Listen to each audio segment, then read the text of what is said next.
ከሰፊ ውቅያኖስ ሄዶ ጠብታ ውሃ ለጥሙ ያህል እንደሚጠጣ ሰው ለሃይማኖት ያክል የምናውቀውን የእግዚአብሔርን ዕውቀት ያወቅነው ከድንግል ማርያም ወዲህ ነው። ስለዚህ ድንግል ማርያም የእምነታችን ምስክር ናት። ምስጢረ ሥላሴ እንድናውቅ ምልክት ሆናናለች። ለአካላት ሰተን ስንናገር ግን የአብ ምስክር ናት። አባ ጊዮርጊስ እንዲህ ብሎ ይናገራል። ልደት ቀዳማዊ ታውቀ በዳህራዊ ልደት፣ ፊተኛው ልደቱ በኋለኛው ልደት ታወቀ ይላል። ከአብ የተወለደውን ልደት ከድንግል ማርያም በተወለደው ልደት አወቅ ነው።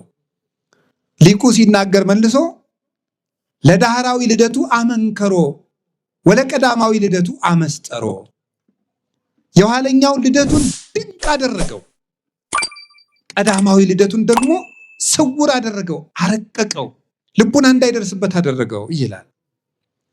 ከድንግል ማርያም ሲወለድ ከአብ እንዴት ብሎ ተወለደ የሚለውን አወቅ ነው። እንዴት ብሎ ነው ከአብ ያለ እናት የሚወለድ ብለን ስንጠይቅ እንኳንስ ከአብ ከድንግል ያለ አባት ተወልዶ የለምን ብለን ከአብ የተወለደው ልደት ከድንግል ማርያም በተወለደው ልደት አወቅ ነው። ድንግል ማርያም ከዘመን አስቀድሞ የነበረ ዕውቀትን ያወቅንባት ማኅተም ናት። እሷ ባትወልደው ኑሮ እንዴት አድርገን እናውቀው ነበር?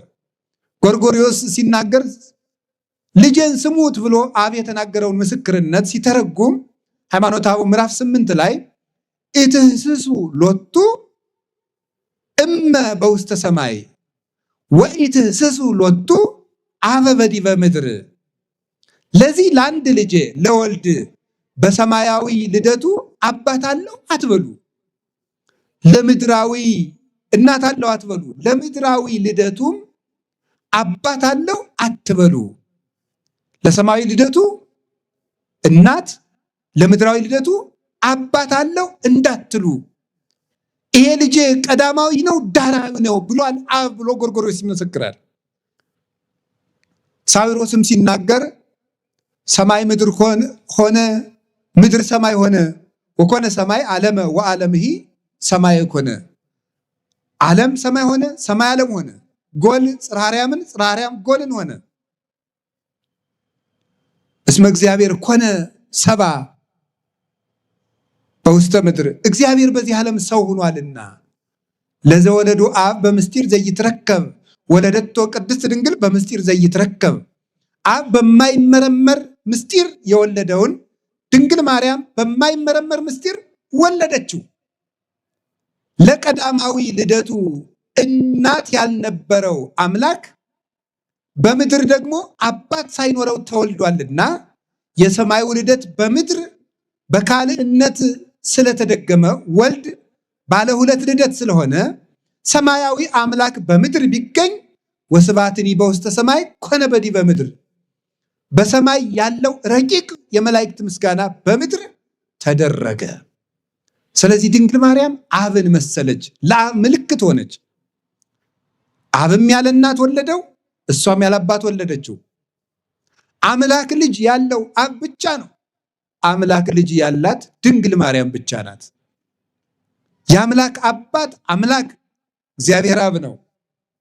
ድንግል ማርያም ደግሞ ሰው ሆና ፈጣሪዋን የወለደች ናት። ፍጡር ናት፣ የፈጣሪ ግን እናት ናት። ድንግል ወለደቶ ለገባሪሃ፣ ድንግል ፈጣሪዋን ወለደች፣ እሱ ደግሞ እናቱን ፈጠረ ብሏል ቅዱስ ኤፍሬም።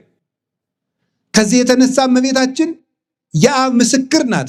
አብ በማቴዎስ ወንጌል ምዕራፍ 3 ቁጥር 17 ላይ ልጄ የሚላችሁን ሁሉ ስሙት፣ ወሎቱ ስምዕዎ፣ ልጄን ስሙት አለ። ድንግል ማርያም ደግሞ የዮሐንስ ወንጌል ምዕራፍ 2 ላይ ኩሎ ዘይቤለክሙ ግበሩ፣ ልጄ የሚላችሁን ስሙ አለች። የአብ ምልክት ናትና እመቤታችን ቅድስት ድንግል ማርያም። ስለዚህ ዲያብሎስን ትተን አብን ለማመናችን ምስክር ናት። እመቤታችን እምነትን የምትጋርድ አይደለችም፣ እምነት የሚገለጥባት ናት። ሁለተኛ የወልድ ምልክት ናት ቅድስት ድንግል ማርያም። ቅዱስ ዮሐንስ አፈወርቅ ሃይማኖተ አበው ምዕራፍ 67 ቁጥር 31 ላይ እንደነገረን ወእሰብክ እመንገለ ድንግልናሃ ለማርያም የወልድን የባህሪ አምላክነትና ተዋሂዶ በእናቱ ድንግልና እሰብከዋለሁ ይላል ቅዱስ ዮሐንስ አፈወርቅ። የክርስቶስን ተዋሂዶ በእናቱ ድንግልና አስተምራለሁ። እንዲህ አላለንም ቅዱስ ጳውሎስ? በክርስቶስ አል ዘተሰቅለ እኛ ግን የተሰቀለውን ክርስቶስን እንሰብካለን አለ። አንደኛ ቆሮንቶስ ምዕራፍ 1 ላይ የተሰቀለውን ክርስቶስ እንሰብካለን። የኦርቶዶክስ ተዋሂዶ ቤተክርስቲያን የስብከቷ መጀመሪያም ማዕከሏም መጨረሻዋም ክርስቶስ ነው። ክርስቶስን ግን በእናቱ ድንግልና ትሰብከዋለች። እናቱን እያሳየች የእናቱን ድንግልና ማስረጃ እያደረገች ክርስቶስን የምትሰብክ ቤተክርስቲያን ናት። እንዴት አድርጎ ነው? እሱ አምላክ ነው። ኢተመይጠ መለኮት ሀበ ህላዌ ትስብእት ወህላዌ ትስብእትኒ ሀበ ህላዌ መለኮት። እሱ ሰው ሲሆን ስጋን ከድንግል ማርያም ሲዋሃድ መለኮታዊ ባህሪው ወደ ስጋ አልተለወጠም፣ ስጋም ወደ መለኮታዊ ባህሪ አልተለወጠም። ግን አንድ ነው። ክርስቶስ ሁለት አይደለም። አምላክ ሰው ሆኗል። ሰው ከአምላክ ጋር ተዋህዶ ጌትነትን ገንዘቡ አድርጓል። ክርስቶስ አንድ ነው። ግን አምላክነት ወደ ሰውነት አልተለወጠም፣ ሰውነቱ ወደ አምላክነት አልተለወጠም። ክርስቶስ ማለት በራሱ አምላክ ወሰብ ህቡረ በተዋህዶ ማለት ነው። አምላክ እና ሰው በተዋህዶ አንድ አካል አንድ ባህሪ ሆኗል ማለት ነው።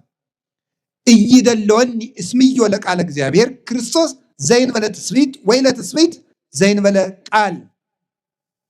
ቃልን ያለ ስጋ ብቻውን ክርስቶስ ብዬ አልጠራውም፣ ስጋን ያለ ቃል ብቻውን ክርስቶስ ብዬ አልጠራውም ይላል ቅዱስ ቄርሎስ። ክርስቶስ ማለት የተዋሃደ ማለት ነው። ክርስቶስ ማለት ቅቡ ክርስቶስ ቢል ቅቡ ማለት ነው። ቅቡ ማለትም ስጋን ለብሶ ጌትነቱን የገለጠ ማለት ነው። ስጋን ተዋህዶ ጌትነቱን የገለጠ በተዋህዶ ራሱን ያከበረ እመንገለ ስጋሁ ክቡር የተባለ ክብር ሳይገባው ስጋው ነሳኢ ስለሆነ ያ ስጋ የባህሪ ጌትነትን ገንዘብ በማድረጉ ምክንያት ክቡር የተባለ ከብረ ተለዓለ ሀየሰ ወረሰ ነግሰ መባል ገንዘብ ያደረገ ነገሰ ከበረ የተባለለት ክብር የማይቀበል ሲሆን ነዳያን የምንሆን እኛን ከፍ ለማድረግ ክብር የመቀበል ተግባሩ የሆነ ስጋን ተዋህዶ ራሱ ስጋውን ያከበረ ለሊሁ አንገሶ ለስጋው ወረሰ ያደም ስለው የገዛ ስጋውን ከራሱ ጋር አዋሂዶ አንድ አካል አንድ ባህሪ ያደረገ ስለዚህ ክርስቶስ ይባላል። ልብ በሉ ነገሩን ትንሽ ያው ሰበሰብኩት መሰለኝ፣ ግን ቀላል ነው። አይዟችሁ። ሁልጊዜም ቀላል ነገር መስማት አትፈልጉ። አንዳንድ ጊዜም ብሰሉና ጥሬ ቆርጥሙ። እንደዚህም ብሎ ሁልጊዜ ገንፎ እየዋጡ መኖር ተገቢ አይደለም። ሁልጊዜ ገንፎ የምናወጣችሁ ከሆነ ልጅ ናችሁ ማለት ነው። አልበሰላችሁም እኮ። ልጅ ነው መሆን የምትፈልጉት? እንዴት ብሰሉ እንጂ እናንተ ጥርስ አውጡ እንጂ እናንተ እንደዚህም ብላችሁ ሁልጊዜ ጌታ እንጀራ ያበላል ልንላችሁ ነው? ሃይማኖታችሁን ማወቁ እንጂ ከበድ ያለ ነገርም ስሙ እንጂ። በተቻለ መጠን ግን አቅልየዋለሁ። ከዚህ በላይ ባቀለው እኔ ራሴ እቀላለሁ። ምን ይሆናል ትላላችሁ? ጸልዩ። ደግሞ ልትማሩ ስትመጡ እዚህ ወደ ጉባኤ እንደዚህም ብላችሁ እየተገማሸታችሁ አትውጡ። አይነ ልቡናዬን አብራልኝ፣ የነፍሴን ገበያ ገብቼ ለመመለስ አብቃኝ።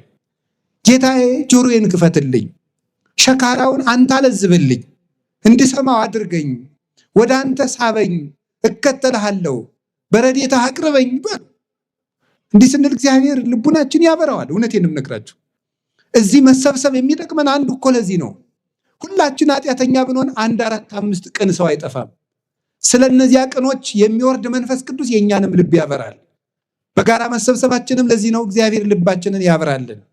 ስለዚህ ባጭሩ እንደ ወደ እናንተ ቅርብ ለማድረግ ቃል ስጋ ሆነ በሉ እስኪ ሁላችሁ።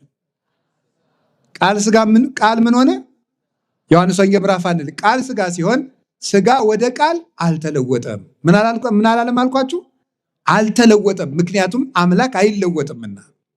ስጋንም ደግሞ ወደ አምላክነት አልለወጠውም። ለምን?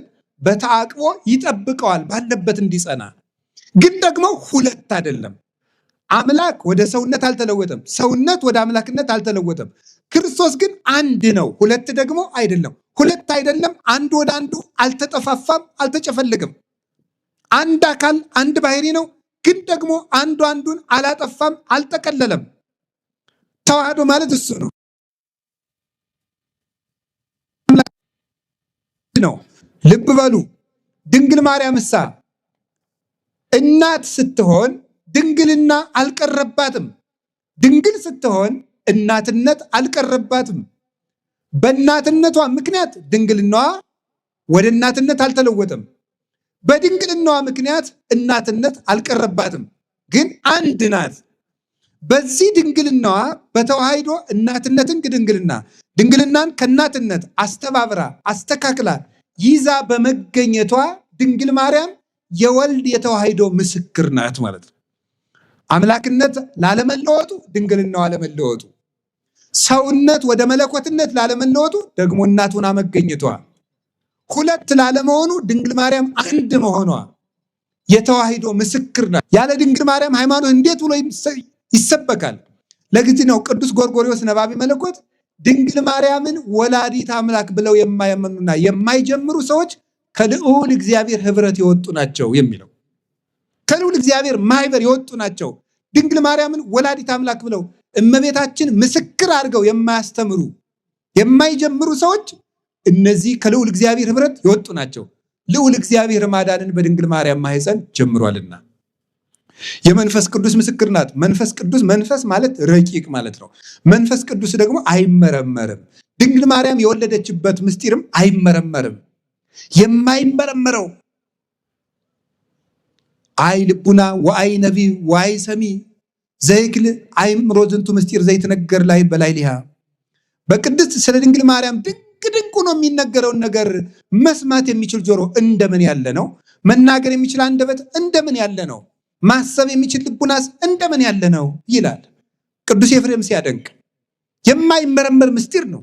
3 ክንድ ከስንዝር ቁመት ይዛ ታያዋታላችሁ። እንደገና ደግሞ መልሳ ሰማይና ምድር የማይወስኑትን አምላክ በማህፀኗ ወስናው በጀርባዋ አዝላው በክንዶቿ ታቅፋው ታገኙታላችሁ። ፍጹም የታተመች ዘላለማዊ ድንግል ናት። ነገር ግን ደግሞ አምላክን ጡት አጥብታ ስታሳድግ ታገኙታላችሁ። ረቂቅ ምስጢር ለድንግል ማርያም ተደረገ። መንክር ምስጢር ሀደረ ላይ ሌኪ ያላት ለዚህ ነው። ድንቅ ተዋሂዶ ባንቺ ተደረገ። ድንቅ ምስጢር ባንቺ ተከናወነ። ይህን መናገር የሚችል የለም። ለማይመረመሩ ለመንፈስ ቅዱስ ግብር ተረክበት ጽንስተ መንፈስ ቅዱስ በመንፈስ ቅዱስ ጸንሳ ተገኘች የሚለውን የማቴዎስ ወንጌል ምዕራፍ 2 ቁጥር 18 ላይ ያለውን ሊቃውንት ሲተረጉሙት በግብረ መንፈስ ቅዱስ ይሉታል። በግብረ መንፈስ ቅዱስ ማለት መንፈስ ቅዱስ ስራው ረቂቅ እንደሆነ ግብሩ እንደማይመረመር በማይመረመር ምስጢር ማርያም ጸንሳ ተገኘች። የማይመረመረው መንፈስ ቅዱስ ምልክት ናት። ድንግል ማርያም የእምነታችን ተብኮ ስንት ትርጓሜ ጉሞ ስንት ታምር ተደርጎ ክርስቶስ ከተወለደ 2018 ዓመት ሆኖት እስካሁን ድረስ ክርስቶስ አምላክ ሰው ሆነ። ድንግል ማርያም ገና ሳታይ እንዲያው ምኑን እንዴት ብላ እንዳመነችው አይገርማችሁም? አምላክን አምላክ ያበላል፣ አምላክ ያጠጣል፣ አምላክ ያለብሳል፣ አምላክ ያድናል ይባላል እንጂ አምላክ ይወለዳል ሲባል እንዴት አልጨነቃትም? አይገርማችሁም? እምነቷ እንዴት ትልቅ እንደሆነ። አሁን ዛሬ ሁሉ እኮ ነው ሞኙ እየመጣ አምላክ ይወለዳል፣ አምላክ ይጠጣል፣ አምላክ ይበላል፣ አምላክ ያንቀላፋል እያለ ለድንግል ማርያም ግን አልከበዳትም። የተስፋችን ምልክት አምላክን ትወልጃለሽ፣ የምትወልጂው ልጅ ደግሞ የዘላለም ንጉሥ ነው ተብላ ሲያበቃ ወዲያው እንደወለደችው መጥቶ ሕፃኑን እንዳይገሉ ግብፅ ዘሽው ሂጂ። አይገርማችሁ? ተስፋው ሙጥጥ አለማለቱ የሚወለደው ልጅ የዘላለም ንጉሥ ነው አላላችሁኝም? እና የዘላለም ንጉሥ ነው የአንድ ሀገር ንጉሥ ፈርቶ የሚሸሸው ምንድን ነው እየተናገራችሁ ያላችሁት አላለችም። እሺ ብላ የመታዘዟ ምልክት 600 ኪሎ ሜትር በላይ የማታውቀውን ሀገር የ15 ዓመት ልጅ አዝላ የተሰደደች የተስፋ ምልክት፣ የእምነት ምልክት፣ የፍቅር ምልክት፣ የመታዘዝ ምልክት፣ የብሕትውና ምልክት መቅደስ ገብታ ዞር ያላለችው 40 ዓመት አይናቸው 50 ዓመት 40 ዓመት አይናቸውን ዘወር ብለው ላላዩት ባሕታውያን ምልክት እንድትሆን ርግብ እንተ ትኄውፆሙ ለባሕታውያን ያለው ሊቁ ለዚህ ነው ያላት። ባሕታውያንን ዙራ የምታረጋጋቸው መልካሚቱ ርግብ እናታችን ቅድስት ድንግል ማርያም የፍቅር ምልክታችን፣ የድኅነት ምልክታችን። ትዝ ይላችኋል። የመጨረሻው ላሳጥረው ብዙ መርሃ ግብር ስለሚኖር ከዚህ በኋላ ስለ ድንግል ማርያም አሁን እኔ ነገርኳችሁ እንዳይመስላችሁ፣ ስለ ድንግል ማርያም እንድታውቁ ማሳሰቢያ ነው የሰጠኋችሁ እንጂ አሁን ስለ ድንግል ማርያም እኔ አሁን አስተምሬያችሁ መሰላችሁ? እንደው ቢጨንቅ ነው እንጂ አይደለም። ልነግራችሁ የምፈልገው የመጨረሻ ድንግል ማርያም አያችሁ ምስክራችን። አንድ ሰው ዕዳ ይከፈልለታል። ዕዳው ሲሰረዝለት ምን ይሰጠዋል? ደረሰኝ ይሰጠዋል። ሌላ ጊዜ ሲጠየቅ ይኸው ደረሰኝ የሚል ደረሰኝ። ትዝ ይላችኋል። መጀመሪያ ዕዳ ስንገባ እዛፉ ስር አንዲት ሴት ነበረች። ማን ትባላለች? እናታችን ሔዋን። ዕዳ ስንገባ አንድ ሴት ነበረች። ዲያብሎስ ሔዋንን እያሳየ ነበር ናግባ ወደ ሲኦል የሚለን ሔዋንን ማስረጃ እያደረገ። ዕዳ ውስጥ ስንገባ አንድ ሴት ዛፉ ስር አለች። ዕዳችን ሲሰረዝ ደግሞ ደረሰኙን የምትሰጠን የነፃነታችን ደብዳቤ ዛፉ ስር አንዲት ሴት ያላችሁ።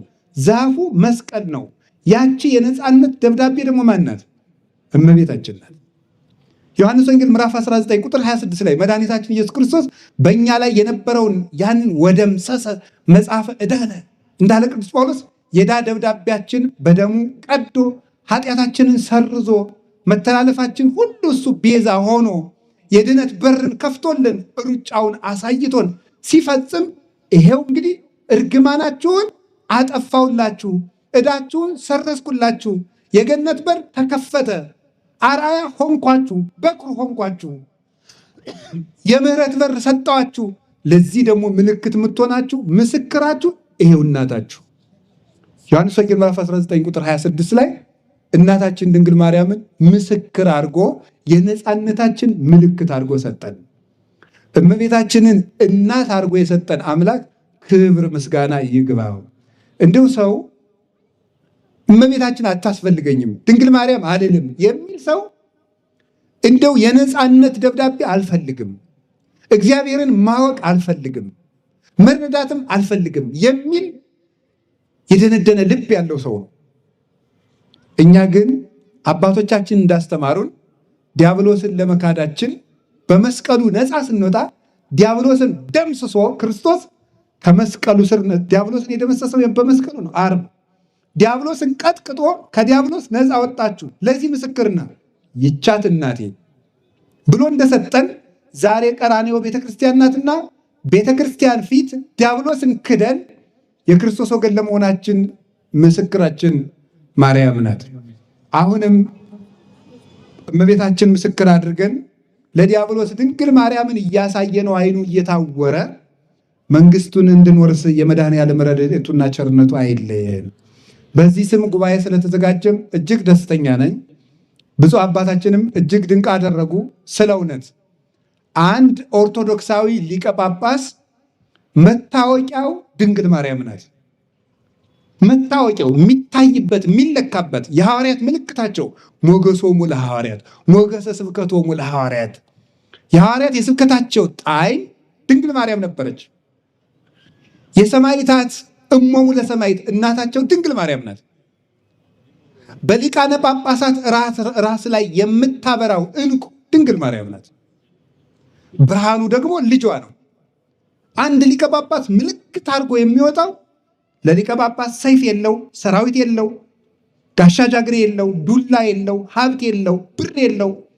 አንድ ሊቀ ጳጳስ ለልጆቹ የሚያሳያው ጋሻና ምልክት ድንግል ማርያም ናት። እኔ ምስክሬ ማርያም ናት ማለት ይሄ ነው። ይሄንን የብፁዕ አባታችን የአቡነ አብርሃም የግብር አባታቸው ቅዱስ ቄርሎስ የሁላችን አባት በ431 ዓመተ ምህረት ዓለም አቀፍ ጉባኤ በኤፌሶን ተዘጋጅቶ ነበረ። ኤፌሶን የሚባል ቦታ ላይ ተዘጋጅቶ ነበረ። እዚያ ተዘጋጅቶ ሳለ ግሪክ ውስጥ ማለት ነው። ዛሬ ኤፌሶን ጉባኤ ተዘጋጅቶ ሳለ ንስጥሮስ የሚባለው ከሃዲ ድንግል ማርያምን ወላዲተ አምላክነቷን የካደው ከሃዲ ቄርሎስን ለመከራከር ሲመጣ ይዞ የመጣው 50 ወታደሮችን ነው። ይገርማቸዋል። ቅዱስ ቄርሎስሳ ምን ይዞ እንደሄደ ታውቃላችሁ? ወደ ጉባኤው ወላዲተ አምላክ የሚል ታፔላ የያዙ 50 ጳጳሳት ነው ይዞ ሄደው። ወላዲተ አምላክ ዓለም አቀፍ የቅዱስ ቄርሎስ መታወቂያ ስም ነው። የሞተውም ይህን ስም እየተናገረ ነው። ይህን ስም እየተናገረ ወላዲተ አምላክ የሚል ጽሑፍ አጽፎ፣ እንደ ዛሬ ኮምፒውተር የለ፣ በብራና አጽፎ ጳጳሳቱ ያንን ዘርግተው ይዘው ወላዲተ አምላክ እያሉ ነበር ኤፌሶን የደረሱት። የቄርሎስ ምስክሩ የነገረ ክርስቶስ እንዲያውም እኮ the father of Christology ነው የሚባለው። ቅዱስ ቄርሎስ ወይም the doctor of Christology ይባላል። የነገረ ክርስቶስ አባት ነው የሚባለው። ክርስቶስን እንደ ቄርሎስ አድርጎ የሰበከ የለም። እንደ ቄርሎስ ክርስቶስን የሞተለት ያመሰጠረው ተዋህዶን የገለጠ የለም። ምልክቱ ግን ድንግል ማርያም ነበረች። መታወቂያው ወላዲተ አምላክ፣ መታወቂያው ወላዲተ አምላክ ነበረ። ድንግል ማርያምን ወላዲተ አምላክ እያለ ክርስቶስን ሰበከው። በየትኛውም የሊቅ ትምህርት ብታነቡ፣ የቤተ ክርስቲያን ትምህርት ብላችሁ ብታነቡ፣ በአማርኛም በግዕዝም በእንግሊዘኛም የቅዱስ ቄርሎስ መጽሐፍት አሉ። ፈልጋችሁ ብታነቧቸው እንደ ቅዱስ ቄርሎስ አድርጎ ነገረ ክርስቶስን የሰበከ የለም። ግን ድንግል ማርያምን ምልክት እያደረገ ነበር ያስተማረው። እና እኔ እውነቴን ነው፣ ይሄ ጉባኤ የተዘጋጀው የቅድስት ጽርሐ ጽዮን ገዳምን ፕሮጀክት ለመፈጸም ነው።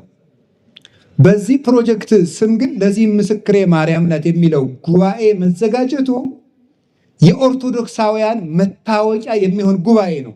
እንዲህ ያለ ጉባኤ እስካሁን መዘጋጀትም ነበረበት። እንግዲህ መዘጋጀት ያለበት ወደፊቱ መቀጠል ያለበት ነው። መታወቂያችን ድንግል ማርያም ናት። ይሄ የምናፍርበት አይደለም። ክርስቶስን ያየነው በድንግል ማርያም ነው። አይተነዋል፣ አየነው፣ ዳሰስነው። ወንድማችን ሆነ፣ አባታችን ሆነ፣ ስጋችን ለበሰ። እኛ በተመላለስንበት ምድር ተመላለሰ፣ እኛን መሰለን። የራቀንን አምላክ ቀርበን እንድንዳስሰው ያደረገችን እመቤታችን። ለዚህ ምስክራችን ማርያም ናት። ለመንፈሳዊ ሕይወት ሁሉ ምልክት የድንግል ማርያም ሕይወት ነው። ስለዚህ ብፁዕ አባታችን ድንቅ አደረጉልን። ዘመናቸውን ያርዝምልን። እመቤታችንን መታወቂያ እንድናደርግ፣ ከእሷ ጋር እንድንዋሃድ፣ በእሷ እግዚአብሔር እንድናገኝ መልእክት ያለው ነው። ስራ ስሩልኝ፣ ህንፃውን ፈጽሙልኝ ብቻ ሳይሆን ልጆች መታወቂያችሁ ድንግል ማርያም ናት፣ ምስክራችን እመቤታችን ናት፣ የመዳናችን ምልክት ናት የሚል መልእክት ያለው ጉባኤ ነው። ቤተክርስቲያኑም ደግሞ ጽርሐ ጽዮን እመቤታችን ናት። የሚፈጸመው ገዳምም የእመቤታችን ቤተክርስቲያን ነው። ድንግል ለምንድን ነው የእመቤታችን ቤተክርስቲያን ጽርሐ ጽዮን ቤተክርስቲያን ማርያም ለምንድን ነው የሚታወቀው? ለምንድን ነው ያን ያህል ዋጋ ተከፍሎ የሚሰራው? ድንግል ማርያም የሃይማኖታችን ምልክት ስለሆነች፣ እኛ የብርሃን ቤት እንድንወርስ ምልክታችን ስለሆነች ለእመቤታችን ቤተክርስቲያን እንኳን 5000 6000 ካሬ ላይ እንደው ባህር ዳርን የሚያህል ከተማ ላይ ቢሰራላትስ ያንሳል እንዴ? ይበዛል? በፍጹም። ለእመቤታችን አንድ ሊቅ የተናገረው ልንገራችሁ። ሰው እግዚአብሔርን ለመውደዱ ወርቅ ያመጣል፣ ብር ያመጣል፣ ዕንቁ ያመጣል።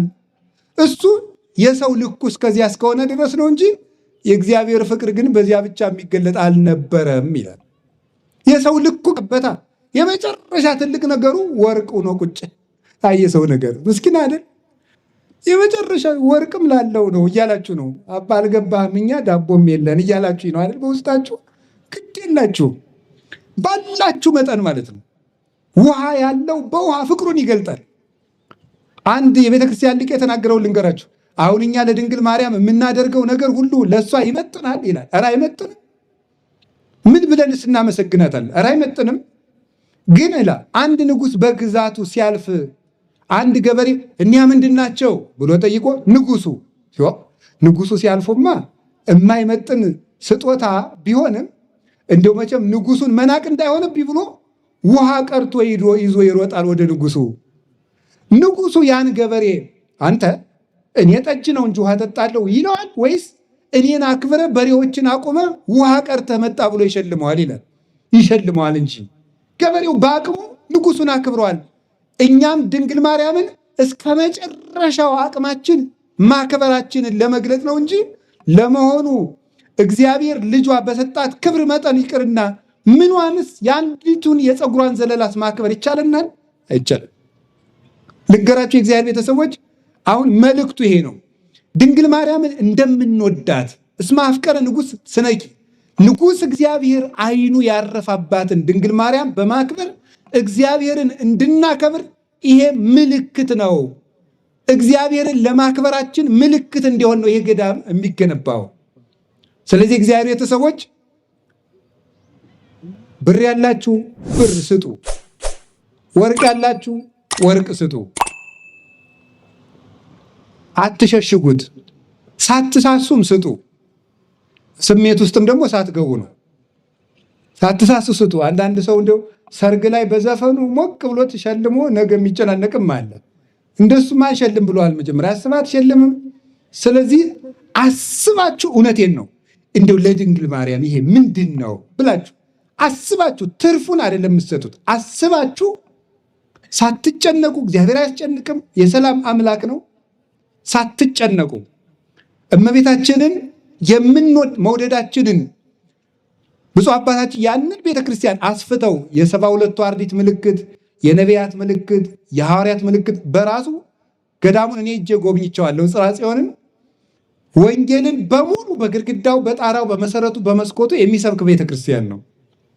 ያንን በማድረግ እግዚአብሔርን እንደምንወደው ጌታዬን እንደምወደው እናቱን የሚያከብር ቤተክርስቲያን ሰርቼ ሩጫዬን ይጨርሻለሁ ብለው አባታችን እንደጀመሩት ብፁዕ አባታችን እኛም አብረን በመሳተፍ እግዚአብሔርን እንደምንወደው ድንግል ማርያምን ምስክር አድርገን እንገልጣለን።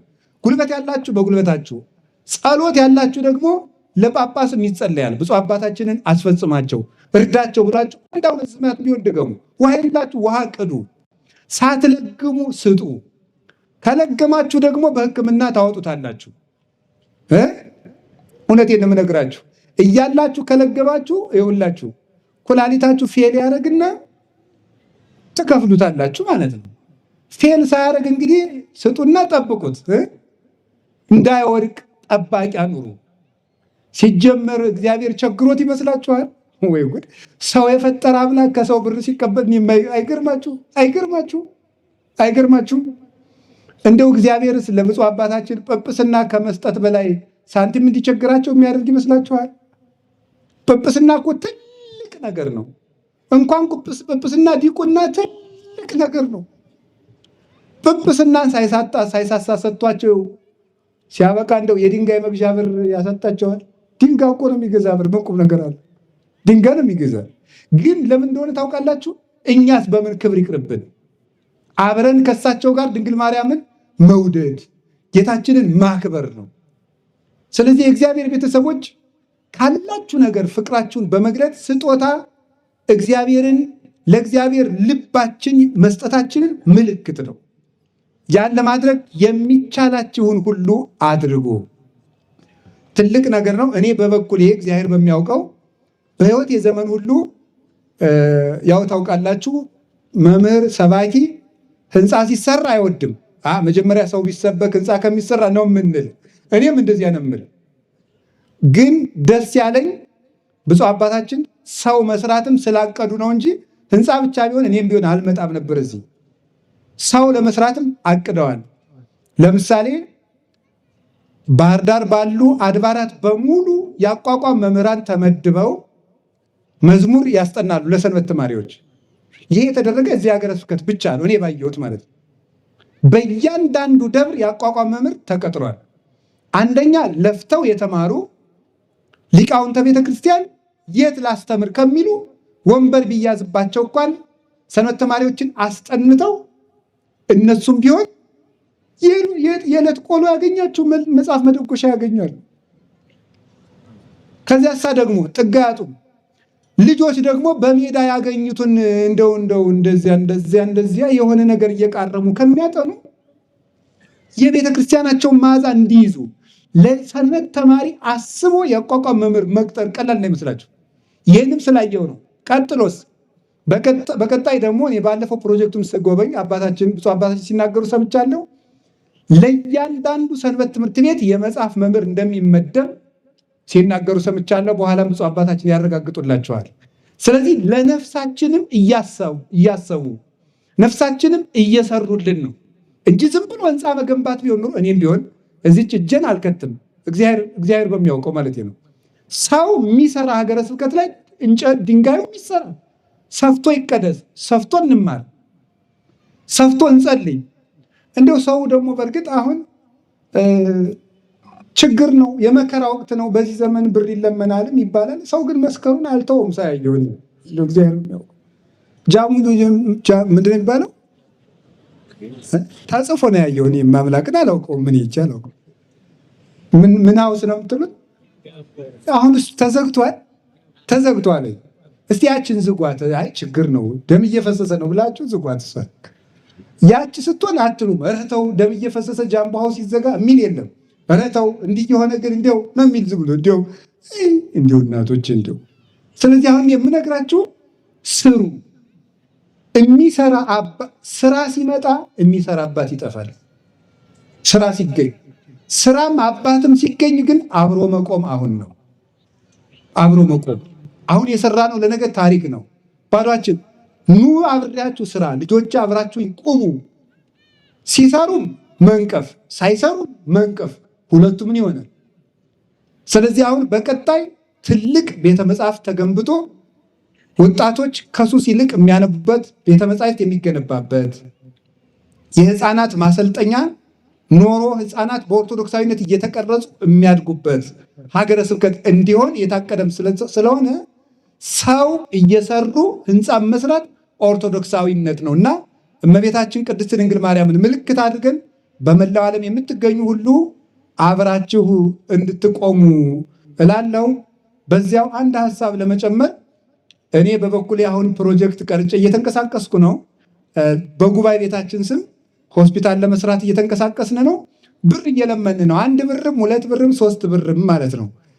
ግን ይህ የዚህ ሀገረ ስብከት ፕሮጀክትም የአንዲት ቤተክርስቲያን ሆስፒታሉም የቤተክርስቲያን ፕሮጀክት ስለሆነ ፕሮጀክቱ የጋራችን መሆኑን ለማጠየቅ ከለመናት ብር እንኳን መንካት አልችልም። ገና የፕሮጀክት ሂሳብ ማወራረድ ስላልተጀመረ ከተማሪዎች ቀለብ ተማክረን 100 ሺህ ብር እኛም ላቅማችን እንታዘዛለን። ፕሮጀክቱ የኛ ነው። ምዕመናን ለቀለብ ከሰጡን ነው እግዚአብሔር በሚያውቀው። የፕሮጀክቱን ግን ብር መንካት አንችልም። ራሱ ጠቅላይ ቤተ ክህነት ባዘዘን የሂሳብ ማወራረጃ ተወራርዶ ኦዲት የሚደረግ ራሱን የቻለ ይሄ ለቀለብ ከተሰጠችን ነው። ብፁዕ አባታችን እኔና እዚያ ያሉ ደቀ መዛሙርት ልጆቸው መሆናችንን እንዲያውቁልን ብቻ ያውቁናል። ምዕመናንም ቤተክርስቲያን አንድ መሆኗ እንድታውቁ ብቻ ነው። ለዚህ ምስክሬ ማርያም ናት። እግዚአብሔር ይስጥልኝ። ወስብሐት ለእግዚአብሔር።